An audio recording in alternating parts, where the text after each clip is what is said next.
C'est une vieille définition de la chiropratique, OK? Mais c'est une définition que moi, je reconnais. En fait, je me reconnais comme professionnel avec cette définition-là, qui date d'une vieille édition du dictionnaire d'Orlands. C'est la définition que Wally Schmidt, qui est un de mes mentors, utilise encore. Et je la garde.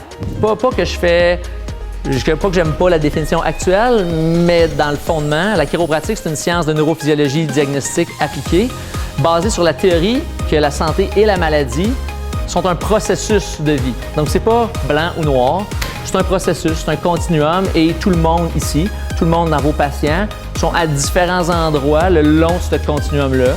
Puis nous, notre travail, c'est d'essayer d'identifier sont-ils dans une zone proche d'une bonne santé optimale, puis on fait juste de l'optimisation, ou sont dans une zone, oh là là, leur système nerveux, il y a quand même beaucoup d'interférences d'un point de vue hygiène de vie, d'un point de vue structural ou autre, ou stress, puis que le processus va être quand même un peu plus long pour les ramener à un état de santé, ou bien à un cas extrême que leur processus est vraiment peut-être dans une condition inquiétante et qu'on devrait même les aiguiller à consulter, à aller voir leur médecin, à aller faire plus d'investigations pour faire en sorte de s'assurer qu'il n'y a pas une pathologie sous-jacente. Donc, tout le monde que vous voyez au quotidien dans votre pratique, ils sont le long du continuum de santé. Et votre travail, c'est toujours d'essayer de leur faire un pas graduellement vers une meilleure santé. Moi, ça, je trouve que ça me correspond. Puis maintenant, l'identification au niveau des irritants du système nerveux, donc l'irritation du système nerveux par un facteur mécanique, biochimique ou psychique serait la cause de la maladie. C'est ce que D.D. Palmer avait formulé dans The Chiropractic Adjuster en 1910, qui étaient les causes de la subluxation vertébrale. Présentement, d'un point de vue neurophysiologie, d'un point de vue analyse ou compréhension, on remet en doute, on va dire, la subluxation vertébrale. On se dit, est-ce que ça existe pour vrai? Est-ce que ça existe vraiment qu'il y a comme une cause externe qui vient affecter un dérangement intervertébral mineur d'un point de vue médical ou une subluxation d'un point de vue chiropratique? Bien, si vous avez une observation assez holistique avec vos patients, à travers les années, moi, je corresponds et je suis capable encore vraiment d'endosser cet aspect-là. Est-ce qu'on le comprend à 100% d'un point de vue neurologique? Probablement pas encore. Est-ce qu'on s'améliore dans notre compréhension? Est-ce que c'est des modèles évolutifs? C'est sûr. La chiropratique commence à avoir une structure au niveau de sa recherche, commence à avoir des fondements scientifiques, mais de là à tout comprendre, même chose en kinésiologie appliquée, il faut le voir comme étant adaptable, évolutif.